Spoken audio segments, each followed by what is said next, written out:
BJP का राष्ट्रीय स्वास्थ्य स्वयंसेवक अभियान, बीजेपी कार्यकर्ताओं को किया जाएगा प्रशिक्षित। प्रदेश महामंत्री सुरेश भट्ट को सौंपा जिम्मा।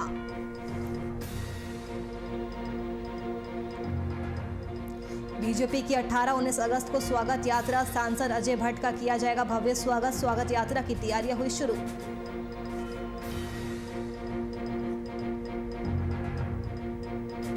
भारत पाक युद्ध की जीत के 50 साल पूरे, शहीदों को सम्मान में किया गया कार्यक्रम। रक्षा मंत्रालय की ओर से किया गया आयोजन।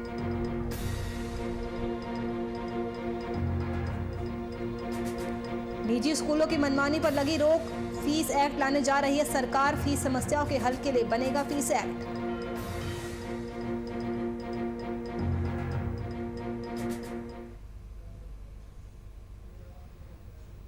नमस्कार, वीआईपी न्यूज देख रहे हैं आप। मैं आपके साथ नुपुर सक्सेना। स्वागत है आपका उत्तराखंड लाइव में। कोरोना की तीसरी लहर के तहत बीजेपी राष्ट्रीय स्वास्थ्य स्वयंसेवक अभियान चला रही है। कोरोना की दूसरी लहर में जनता बीजेपी सरकार से काफी ज्यादा नाराज दिखी थी और अब उसी डैमेज को कंट्रोल करने के लिए बीजेपी राष्ट्रीय स्तर से लेकर बूथ स्तर तक कार्यकर्ताओं को प्रशिक्षित करने जा रही है। उत्तराखंड में बीजेपी प्रदेश महामंत्री सुरेश भट्ट को ये जिम्मेदारी सौंपी गई है। सुरेश भट्ट ने आज बीजेपी मुख्यालय में प्रेस कॉन्फ्रेंस करते हुए बताया कि राष्ट्रीय स्तर से लेकर बूथ स्तर तक कार्यकर्ताओं को प्रशिक्षित किया जाएगा। हर बूथ से 2 कार्यकर्ताओं को प्रशिक्षण दिया जाएगा। शुक्रवार को प्रदेश स्तरीय प्रशिक्षण कार्यक्रम चलेगा, जिसमें हर जिले से 5 कार्यकर्ता देहरादून कार्यालय आकर प्रशिक्षण प्राप्त करेंगे और अगले 10 दिन में हर जिलों में प्रशिक्षण कार्यक्रम किया जाएगा, जिसमें हर मंडल से 5 कार्यकर्ता आएंगे। उसके अगले 10 दिन में हर मंडल में प्रशिक्षण कार्यक्रम होगा, जिसमें हर बूथ से 2 कार्यकर्ता आएंगे। बता दें कि कोरोना की तीसरी लहर से लड़ने के लिए उत्तराखंड से 25,000 कार्यकर्ताओं को प्रशिक्षित किया जाएगा।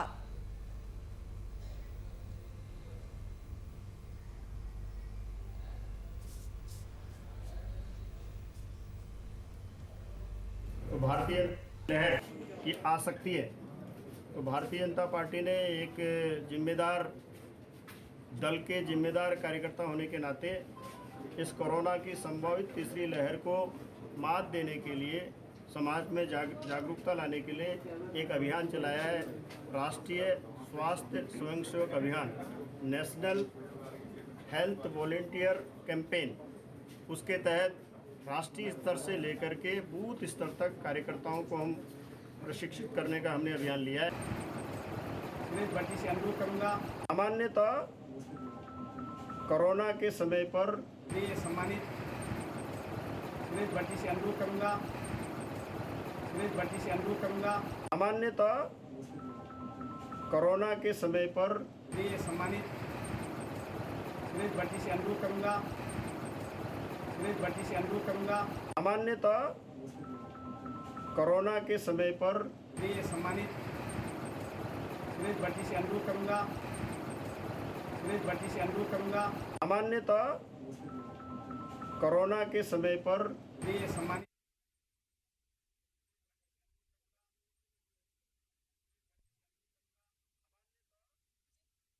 मंत्री सुरेश भट्ट का कहना है कि बीजेपी कार्यकर्ता केवल चुनाव के समय ही नहीं बल्कि हर वक्त जागरूक नागरिक के नाते कार्य करता है।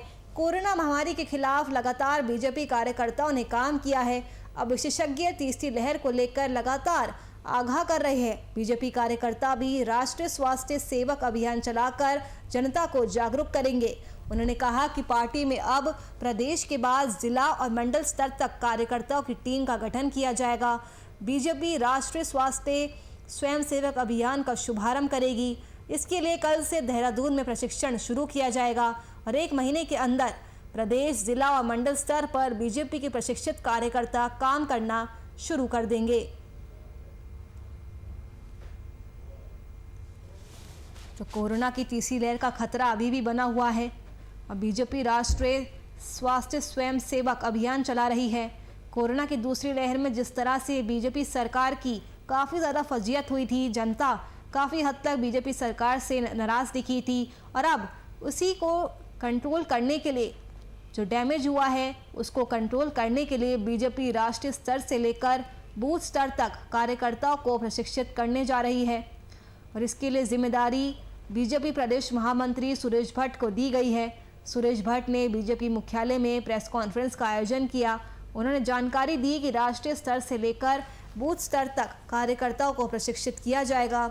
हर बूथ से 2 कार्यकर्ताओं को ट्रेनिंग दी जाएगी। शुक्रवार को प्रदेश स्तरीय प्रशिक्षण कार्यक्रम चलेगा, जिसमें हर जिले से 5 कार्यकर्ता देहरादून कार्यालय आकर प्रशिक्षण प्राप्त करेंगे। अगले 10 दिन में हर जिलों में प्रशिक्षण कार्यक्रम किया जाएगा, जिसमें हर मंडल से 5 कार्यकर्ता आएंगे।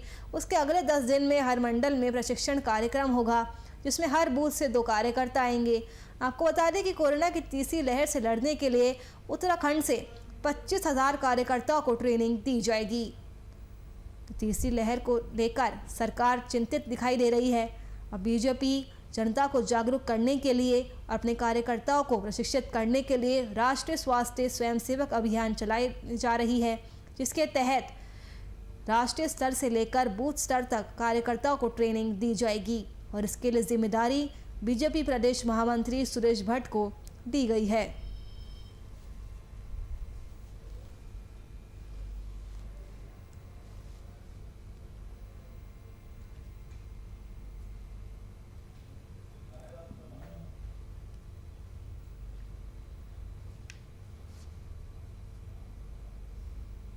तो कोरोना की तीसरी लहर का खतरा अभी भी बना हुआ है। उसी के तहत बीजेपी राष्ट्रीय स्वास्थ्य स्वयंसेवक अभियान चला रही है। कोरोना की दूसरी लहर में जनता बीजेपी सरकार से काफ़ी ज़्यादा नाराज़ नजर आई थी और अब उसी डैमेज को कंट्रोल करने के लिए बीजेपी राष्ट्रीय स्तर से लेकर बूथ स्तर तक कार्यकर्ताओं को ट्रेनिंग देने जा रही है। उत्तराखंड में बीजेपी प्रदेश महामंत्री सुरेश भट्ट को ये जिम्मा सौंपा गया है और सुरेश भट्ट ने आज बीजेपी मुख्यालय में प्रेस वार्ता करते हुए बताया कि राष्ट्रीय स्तर से लेकर बूथ स्तर तक कार्यकर्ताओं को प्रशिक्षित किया जाएगा। हर बूथ से 2 कार्यकर्ताओं को प्रशिक्षण दिया जाएगा। शुक्रवार को प्रदेश स्तरीय प्रशिक्षण कार्यक्रम चलेगा, जिसमें हर जिले से 5 कार्यकर्ता देहरादून कार्यालय आकर प्रशिक्षण प्राप्त करेंगे और अगले 10 दिन में हर जिलों में प्रशिक्षण कार्यक्रम किया जाएगा, जिसमें हर मंडल से 5 कार्यकर्ता आएंगे और उसके अगले 10 दिन में हर मंडल में प्रशिक्षण कार्यक्रम होगा, जिसमें हर बूथ से 2 कार्यकर्ता आएंगे।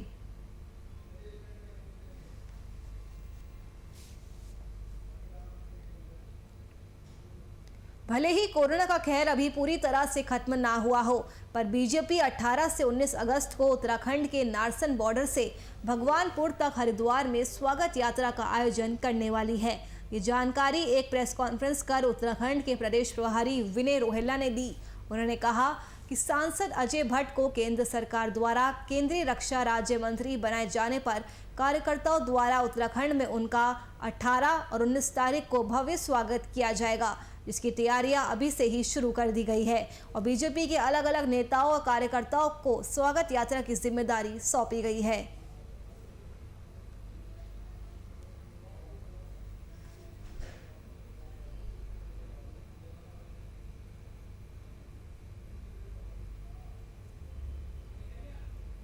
भारत सरकार का उत्तराखंड सरकार के प्रति छुट्टी है और 14 छुट्टी के लिए आज यात्रा का कार्यक्रम रखा गया है, जिसमें हमारे केंद्रीय राज्य मंत्री अजय भट्ट जी आ रहे हैं। उनका स्वागत समारोह है, जिसमें पार्टी के सभी कार्यकर्ता, पार्टी के विधायकगण, सभासदगण में प्रतिभाग करेंगे और कोरोना का मैं समझता हूँ पूरी तरह पालन किया जाएगा। सोशल डिस्टेंसिंग का, मास्क का और कार्यकर्ताओं द्वारा जो है सैनिटाइजेशन का प्रयोग किया जाएगा और ये यात्रा मैं समझता हूँ कि एक सफल यात्रा का आशीर्वाद के रूप में रहेगी, जो हमें माननीय प्रधानमंत्री मोदी ने आशीर्वाद दिया है उत्तराखंड को अजय भट्ट जी के रूप में। इनको जो है मीन मंत्रालय दिए जो माननीय केंद्रीय मंत्रीगण हैं उनके क्षेत्रों में आशीर्वाद जन यात्रा का पूरे देश में आह्वान हुआ है। तो आदरणीय अजय भट्ट जी जो हमारे यहाँ से केंद्रीय मंत्री बने हैं, उनके परिप्रेक्ष्य में आशीर्वाद जन यात्रा का शुभारंभ 18, 19, 20 तारीख में हरिद्वार, देहरादून और उधमसिंह नगर और नैनीताल जनपद के अंदर किया जाना सुनिश्चित हुआ है। उसी परिप्रेक्ष्य में आदरणीय अजय भट्ट जी और उनके साथ आदरणीय दुष्यंत गौतम जी जो प्रभारी हैं प्रदेश के, श्रीमती रेखा आर्य जी, पूरे माननीय प्रदेश के मंत्रीगण, महामंत्रीगण भाजपा के और माननीय मंत्री श्री यशपाल आर्य जी, धन सिंह रावत जी और माननीय मंत्रीगण, सभी विधायकगण, सभी वरिष्ठ कार्यकर्ता, मेयर, चेयरमैन और जितने भी हमारे फ्रंटल के, मोर्चों के, प्रकोष्ठों के कार्यकर्ता हैं, पूरी यूनिट, सभी लोग उनका स्वागत करने वाले। इस यूनिट आपके नीचे बैठा हूँ और प्रदेश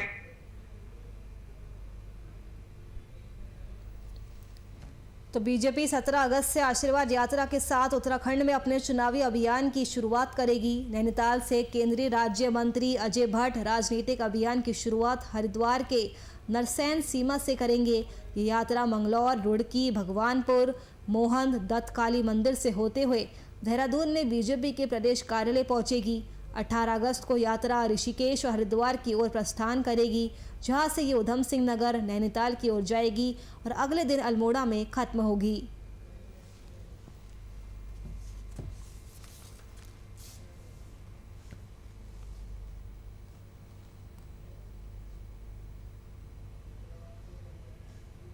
जोशीमठ के राजकीय इंटर कॉलेज और राजीव अभिनव में एक दिवसीय करियर काउंसलिंग का आयोजन किया गया। ओरिएंटेशन जागरूकता कार्यक्रम का सफल आयोजन किया गया। जाने माने करियर काउंसलर गुरुदीप सिंह द्वारा विद्यार्थियों के लिए 10वीं और 12वीं क्लास के बाद आगे के करियर बनाने के लिए मार्गदर्शन दिया गया और प्रोफेशनल बायोडेटा तैयार करने के साथ अभी से ही अपने करियर के प्रति अलर्ट रहने और माइंड फोकस करने सहित कैपेसिटी विकास, पॉजिटिव ऊर्जा संचार, तकनीकी योग्यता के बारे में विद्यार्थियों को अहम टिप्स दिए गए।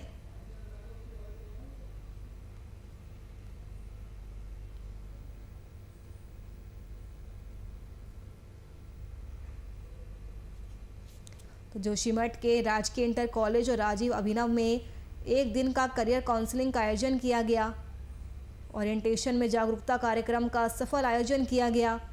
जाने माने करियर काउंसलर गुरुदीप सिंह ने विद्यार्थियों को 10वीं और 12वीं क्लास के बाद आगे के करियर बनाने के लिए महत्वपूर्ण टिप्स दिए, उनका मार्गदर्शन किया।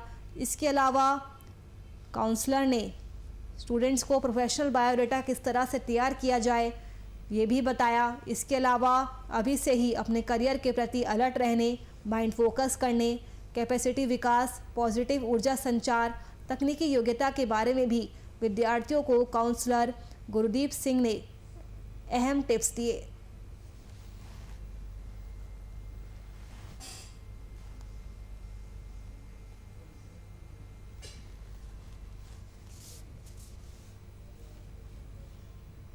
साल 1971 के भारत पाकिस्तान युद्ध की जीत के 50 साल पूरे होने के उपलक्ष्य में और देश के शहीदों को सम्मान देने के लिए कार्यक्रम का आयोजन किया गया। ये आयोजन भारत सरकार के रक्षा मंत्रालय द्वारा किया गया, जिसमें शहीद हुए देश के जवान सैनिकों को श्रद्धांजलि दी गई। इस विजय वर्ष की परिणति को चिन्हित करने के लिए आज मुख्यालय 9-1 के तत्वाधान में गढ़वाल स्काउट्स द्वारा स्थानीय स्कूलों के बच्चों के लिए केंद्रीय विद्यालय में माल्यार्पण समारोह, सैन्य पाइप बैंड प्रदर्शन समेत अन्य सैन्य उपकरण की प्रदर्शनी का आयोजन किया गया।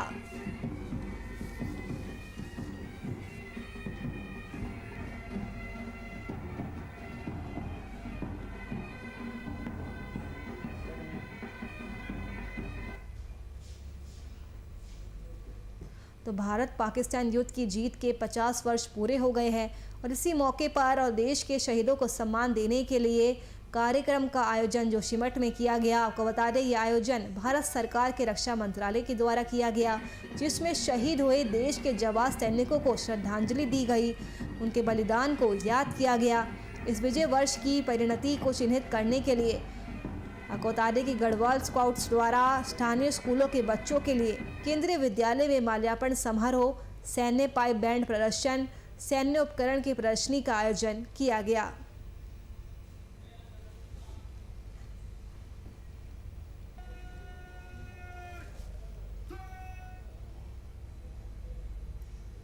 अयोध्या में राम मंदिर निर्माण के लिए आज के दिन पूजा अर्चना कर देश के प्रधानमंत्री द्वारा शीला रखी गई थी।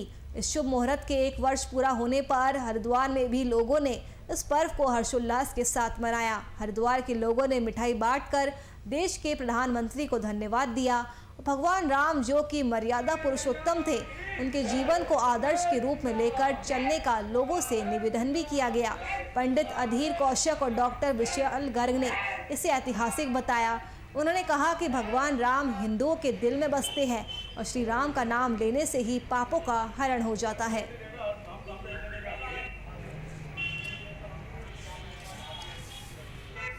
हिंदुओं के लिए बहुत ही गौरवमयी निर्णय आया था, जो अयोध्या में राम मंदिर का भूमि पूजन आज के दिन हुआ था। तो आज की वर्षगांठ पर सभी हिंदू अपने आप को बहुत गौरवान्वित महसूस करते हैं। सभी जानते हैं कि हजारों वर्षों के संघर्षों के बाद राम जन्मभूमि और राम मंदिर जो है अयोध्या में बनाया गया और आज के दिन सभी हिंदू लोग जो है गर्व के साथ इस दिन को हिंदू गौरव दिवस के रूप में हम लोग सभी लोग मना रहे हैं। तो अयोध्या में राम मंदिर निर्माण के आज 1 साल पूरा हो चुका है। आज ही के दिन आपको बता दें कि राम मंदिर का भूमि पूजन हुआ था। पीएम मोदी ने राम मंदिर की शिला रखी थी और इस शुभ मुहूर्त के 1 साल पूरा होने पर हरिद्वार में भी लोगों में काफ़ी ज़्यादा उल्लास देखने को मिला। हरिद्वार के लोगों ने मिठाई बांटकर देश के प्रधानमंत्री नरेंद्र मोदी को धन्यवाद दिया। भगवान राम जो कि मर्यादा पुरुषोत्तम थे, उनके जीवन को आदर्श के रूप में लेकर चलने का लोगों से निवेदन भी किया गया। पंडित अधीर कौशिक और डॉक्टर विशाल गर्ग ने इसे ऐतिहासिक बताया। उन्होंने कहा कि भगवान राम हिंदुओं के दिल में बसते हैं और श्री राम का नाम लेने से ही पापों का हरण हो जाता है।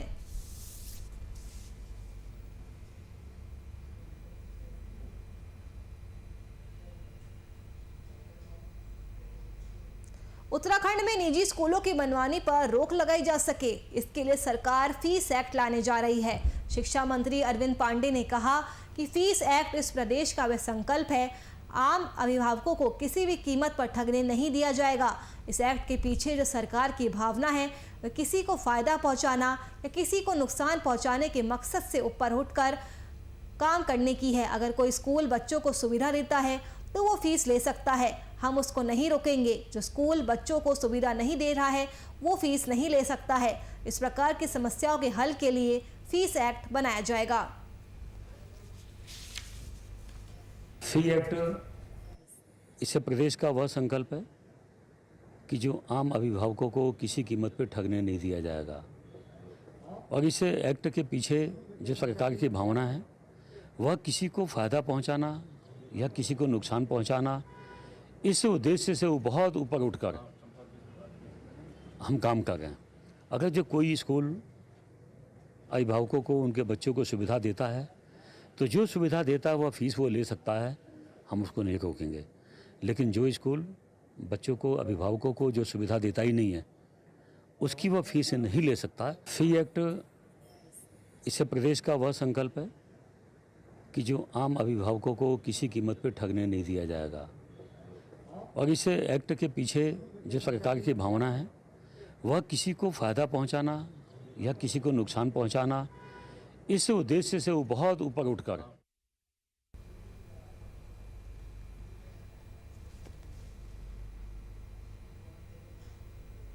यूकेडी के केंद्रीय अध्यक्ष काशी सिंह एरी ने प्रेस को संबोधित करते हुए कहा कि यूकेडी मजबूती के साथ आगामी विधानसभा चुनाव लड़ेगी। साथ ही उन्होंने कहा कि पार्टी के मुख्य कार्यक्रम सुनिश्चित किए गए हैं। आपको बता दें कि प्रदेश के सभी जिलों के जिला सम्मेलन 30 अगस्त तक संपन्न कराए जाएंगे। सभी 95 ब्लॉकों का गठन 15 सितंबर तक संपन्न कराया जाएगा। 12 अगस्त को सभी जिला मुख्यालय में भू कानून को लेकर धरना प्रदर्शन किया जाएगा। भू कानून को लागू करने के लिए 23 अगस्त को विधानसभा का घेराव भी किया जाएगा। उन्होंने आगे कहा कि जिला सम्मेलन कराने के लिए पर्यवेक्षक भी नियुक्त किए गए हैं। कार्यकारिणी का गठन नहीं हुआ है तो उससे पहले कुछ कार्यक्रम करने का हम लोगों ने फैसला लिया है और उसी कार्यक्रम की घोषणा करने के लिए आज प्रेस बुलाई गई है। उसमें मैं वो कार्यक्रम आपके संज्ञान में लाना चाहूँगा। आपके माध्यम से सभी 95 ब्लॉकों का गठन 15 सितंबर तक संपन्न कराया जाएगा। 12 अगस्त को सभी जिला मुख्यालयों में सख्त भू कानून को लाने की मांग को लेकर धरना प्रदर्शन का कार्यक्रम किया जाएगा। सख्त भू कानून की मांग को लेकर 23 अगस्त को विधानसभा का घेराव किया जाएगा। क्योंकि कार्यकारिणी का तो उत्तराखंड में अगले साल विधानसभा चुनाव है और उसी को लेकर यूकेडी के केंद्रीय अध्यक्ष काशी सिंह एरी ने प्रेस को संबोधित किया। उन्होंने कहा कि यूकेडी भी मजबूती के साथ आगामी विधानसभा चुनाव लड़ेगी। उन्होंने कहा कि पार्टी के मुख्य कार्यक्रम सुनिश्चित किए गए हैं।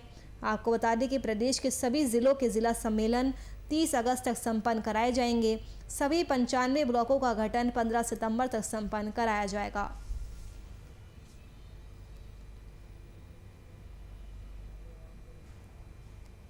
बीते 2 सालों से लालकुआ से लेकर हल्द्वानी तक निर्माणाधीन नेशनल हाईवे की संख्या 109 की हालत बद से बदतर है। हाईवे का बेहद धीमी गति से निर्माण कार्य चल रहा है और इसकी वजह से आए दिन यात्रियों को परेशानी हो रही है। साथ ही वाहन भी हादसे का शिकार हो रहे हैं। पहले भी कई सड़क हादसे हो चुके हैं, लेकिन अधिकारी इस ओर कोई ध्यान नहीं दे रहे हैं।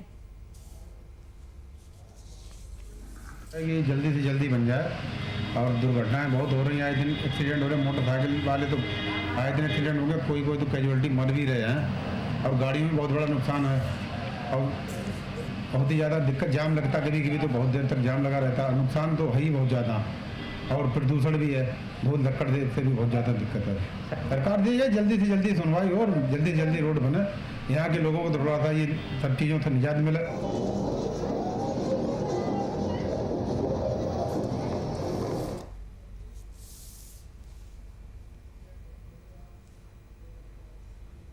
सरोवर नगरी नैनीताल में नगर पालिका सभासद मनोज जगाती जैसे बहुत कम ही लोग होंगे जो खुद दूसरों के घरों में जाकर अपनी टीम सदस्यों के साथ फोकिंग कर शहर में होने वाली बरसात से कीट पतंगों का विनाश करने के लिए बीड़ा उठाते हैं।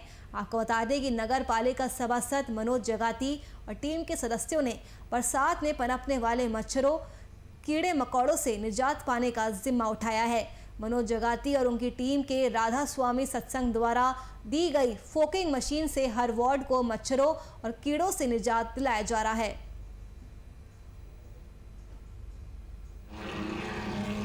हमारा जो समय उद्देश्य है कि जो इस समय काफ़ी मच्छर और मक्खियाँ उत्पन्न हो चुकी हैं लगातार बारिश के कारण, और ये जो जंगलों में पत्ते सड़ जाते हैं इस कारण जो है मच्छर उत्पन्न हो जाते हैं, पोखर होते हैं जंगलों में, तो उससे ज़्यादा ही लोगों की शिकायतें आ रही थी कि बहुत ज़्यादा इस बार मच्छर हो रहे हैं। हमारा जो है 1 घंटे से 3 घंटे भी हो जाता है, कभी 4 घंटे भी होता है।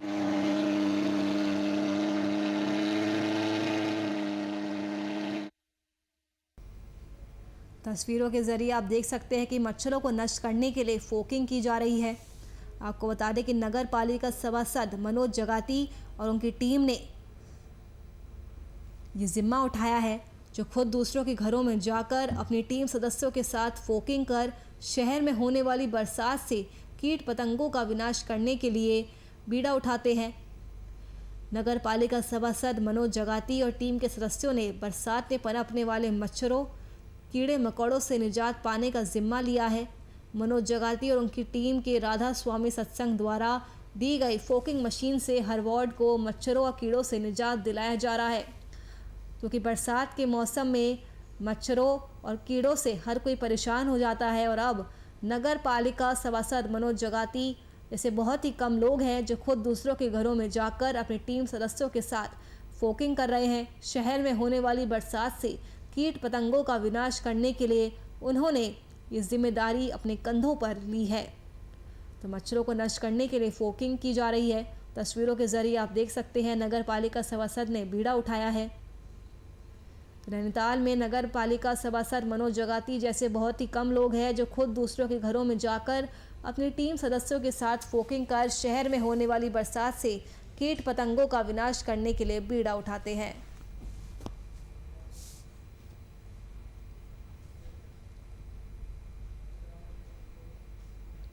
भोगपुर का महादेव खाला एक बार फिर से बरसात के मौसम में ग्रामीणों के लिए मुसीबत बन गया है। बरसात के दिनों में ये नाला बाढ़ का रूप ले लेता है। हर साल बरसात के दिनों में ये खाला नाले के रूप में लोगों के घरों और खेतों को भारी नुकसान पहुंचाता है। क्षेत्र के ग्रामीणों ने कई बार शासन प्रशासन को लिखित में इस बारे में शिकायत दी और महादेव खाले से होने वाले नुकसान से बचाने की मांग की, लेकिन आज तक कोई भी मदद उन्हें नहीं मिल पाई और ना ही नाले का ट्रीटमेंट हुआ। पिछले 2 दिनों से क्षेत्र में ही हो रही बारिश के कारण एक बार फिर महादेव खाले में पानी आने से लोगों की मुसीबत बढ़ गई है। ग्रामीणों का कहना है कि अगर जल्द ही इस समस्या का हल नहीं ढूंढा गया तो वो आंदोलन करने के लिए मजबूर होंगे।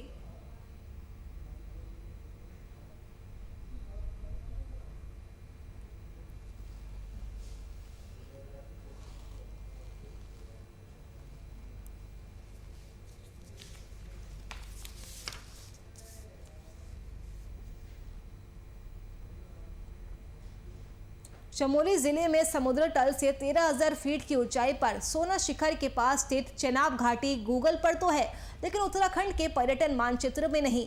जबकि ये घाटी भी विश्व प्रसिद्ध धरोहर स्थल फूलों की घाटी से किसी भी मायने में कम नहीं है। इन दिनों चिनाब वैली रंग बिरंगे पुष्पों से गुलजार है। खास बात तो ये है कि इस देश के बंगाली प्रांत के ट्रैकर यहाँ भारी संख्या में पहुंचते हैं, लेकिन उत्तराखंड के लोगों को ठीक से इसके बारे में जानकारी तक नहीं है। इससे भी बड़ी विडंबना देखिए कि पर्यटन विभाग ने कुछ साल पहले इसे ट्रैक ऑफ द ईयर घोषित करने के लिए जो कार्य योजना भेजी थी, उसे भी आज तक मंजूरी नहीं मिल पाई है।